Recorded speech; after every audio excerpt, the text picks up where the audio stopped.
Vous êtes bien sur Grand Littoral TV, c'est votre chaîne d'information régionale en images, en 8 minutes. En ce vendredi 27 septembre, on est ensemble pour dérouler le fil de l'actualité du jour près de chez vous. Voici le journal de la rédaction, voici d'abord vos prévisions météo. Enfin, le retour d'un peu de soleil dans la région, le cœur de la perturbation qui nous a apporté tant de pluie et de grisaille cette semaine se décale progressivement vers l'est. On va retrouver de la lumière aujourd'hui, même si sur le littoral, les nuages résiduels pourraient donner encore lieu à quelques averses intermittentes. Vers l'intérieur des terres, le temps sera sec. Le vent, en tout cas, continue de souffler fort, 70 à 80 km par heure en rafale. Et le températurel, 17 degrés à Dunkerque ou à Calais, 16 degrés à Boulogne. Les prévisions météo complètes après ce journal. Et dans cette édition, d'abord, on va parler de sport et de football avec le leader du national, Dunkerque, qui se déplace ce soir chez son dauphin pour la 9e journée à Villefranche. C'est un match qui sera d'ailleurs retransmis en direct à la télévision sur Canal+ Sport. L'enjeu est donc important. Les Dunkerquois s'attendent à une opposition difficile. Le point positif tout de même pour l'USLD. Les Maritimes ont pour l'instant la meilleure attaque du championnat avec 16 buts en 8 matchs. 4 buteurs d'ailleurs se partagent l'affiche. Dimitri Boudot, Guillaume Bosca, Mohamed Bayo et Nathan Bizet. Une force collective pour l'USLD. Explication au micro de Corentin Escaillé. Il y a plein d'ingrédients qui font que ce match, on est un petit peu dans l'incertitude.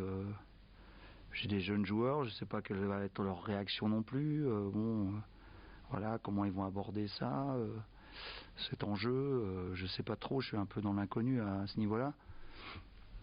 Voilà, j'espère qu'ils sauront bien gérer ça et que ça va bien se passer. Voilà, c'est tout ce qu'on espère. Après, on est préparé, on sait à quoi s'attendre à Villefranche. Après, les aléas du match, on ne maîtrise pas tout. Le sport, toujours le football, encore le national. Ce soir à 20h à domicile, l'USBCO reçoit de son côté Cholet au stade de la Libération. Les Rouges et Noirs restent sur 5 matchs sans défaite et ont eux la meilleure défense du championnat. Après un début de saison poussif, les joueurs de Laurent Guyot semblent avoir trouvé la bonne carburation. Et l'adversaire du soir, Cholet, actuellement 12e du classement, pourrait leur permettre de maintenir le rythme. Le match ce soir, c'est à 20h. Parmi les réussites boulonnaises sur ces derniers matchs, notez quand même le replacement du milieu de terrain Ryan Fricache en défense. Un choix payant pour l'entraîneur Laurent Guyot, satisfait au micro de Corentin Escaillé. Ce que je peux dire par rapport à Ryan, parce qu'on a quand même discuté, pas souvent, mais on a quand même un peu discuté tous les deux, parce que son statut de remplaçant lui convenait pas, et compte tenu de son niveau, de son passé, de son expérience, on peut le comprendre. Ryan, je l'ai dit aussi devant les joueurs et devant les autres joueurs, ça a été un exemple en termes de clarté de son discours par rapport aux sensations qu'il avait et ce qu'il ressentait par rapport à la situation qui était la sienne sur les premiers matchs. Mais il s'était engagé à rester professionnel, à s'entraîner et à être disponible, à être performant au cas où. Voilà. Donc c'est quelqu'un qui a parlé de manière intelligente et qui en plus, une fois qu'on a fait appel à lui, a été performant. Donc pour un entraîneur, c'est ce qu'on demande. Quelques mots également de basket, puisque ce week-end, il y a également la Jeep Elite, bien évidemment. C'est la 2e journée, on est en tout début de saison du côté de l'élite du basket. Le SSM, le Portel, joue à Limoges demain soir à 20h. Et le BCM Gravelines Dunkerque se déplace à Nanterre dimanche à 18h pour cette 2e journée de Jeep Elite. Autre actualité sur le littoral, le festival du Poulpaphone ce soir et demain à Boulogne. Plusieurs milliers de spectateurs attendus pour ce festival annuel de la rentrée à Boulogne sur le site de Gare-aux-Manches. C'est la 15e édition pour ce festival de musique actuel. Ne manquez pas l'événement. On en reparlera ici même sur Grand Littoral TV. Et dans ce journal également quelques images du dernier marais cultivé de France, celui de Saint-Omer, qui accueillera d'ici quelques mois le projet de légumerie lancé par les Papillons Blancs de l'Audomarois. Surfant tout simplement sur la tendance des circuits courts des produits locaux, l'association s'est lancée avec le concours des collectivités locales pour construire, aménager une légumerie qui devrait voir le jour courant 2020 et emploiera une vingtaine de personnes en situation de handicap. Explication complémentaire au micro de Morgane Rélan. Les travaux pourraient débuter cet automne pour s'achever en juin 2020 avec une montée en puissance pour atteindre les 600 tonnes annuelles au mois de janvier 2021.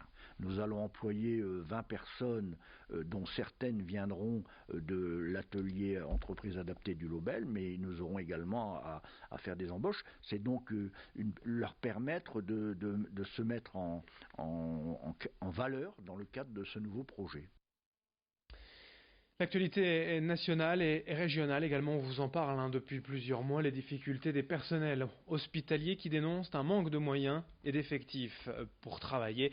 Illustration à Tourcoing cette semaine, la direction de la maternité du CH Dron a décidé de suspendre jusqu'à nouvel ordre les naissances. Une décision motivée par la direction faute de praticiens disponibles, notamment de gynécologues obstétriciens. Les futures mamans suivies à Tourcoing ont donc été averties, réorientées vers d'autres maternités, notamment celle de Roubaix, devenue pour elles un refuge. Dans l'urgence, les salles de pré-traitement ont été modifiées en salle d'accouchement. Le service de gynécologie s'est transformé en dortoir. Habituée à une dizaine de patientes par jour, la maternité de Roubaix en a déjà accueilli 7 de plus hier en 24 heures. Une situation donc difficile pour ses futurs parents, mais aussi bien sûr pour le personnel qui doit réagir. Explication au micro de Jerry Jouot-de-Fer. Les femmes ressentent le climat de tension, elles sont déjà au courant au niveau de la presse que l'hôpital de Roubaix ne peut pas assumer pour Roubaix-Tourcoing parce que la plupart des transferts se font vers Roubaix. Il y en a certains qui sont faits par le SAMU et au niveau du SAMU, il y en a certains qui sont dirigés vers Lille.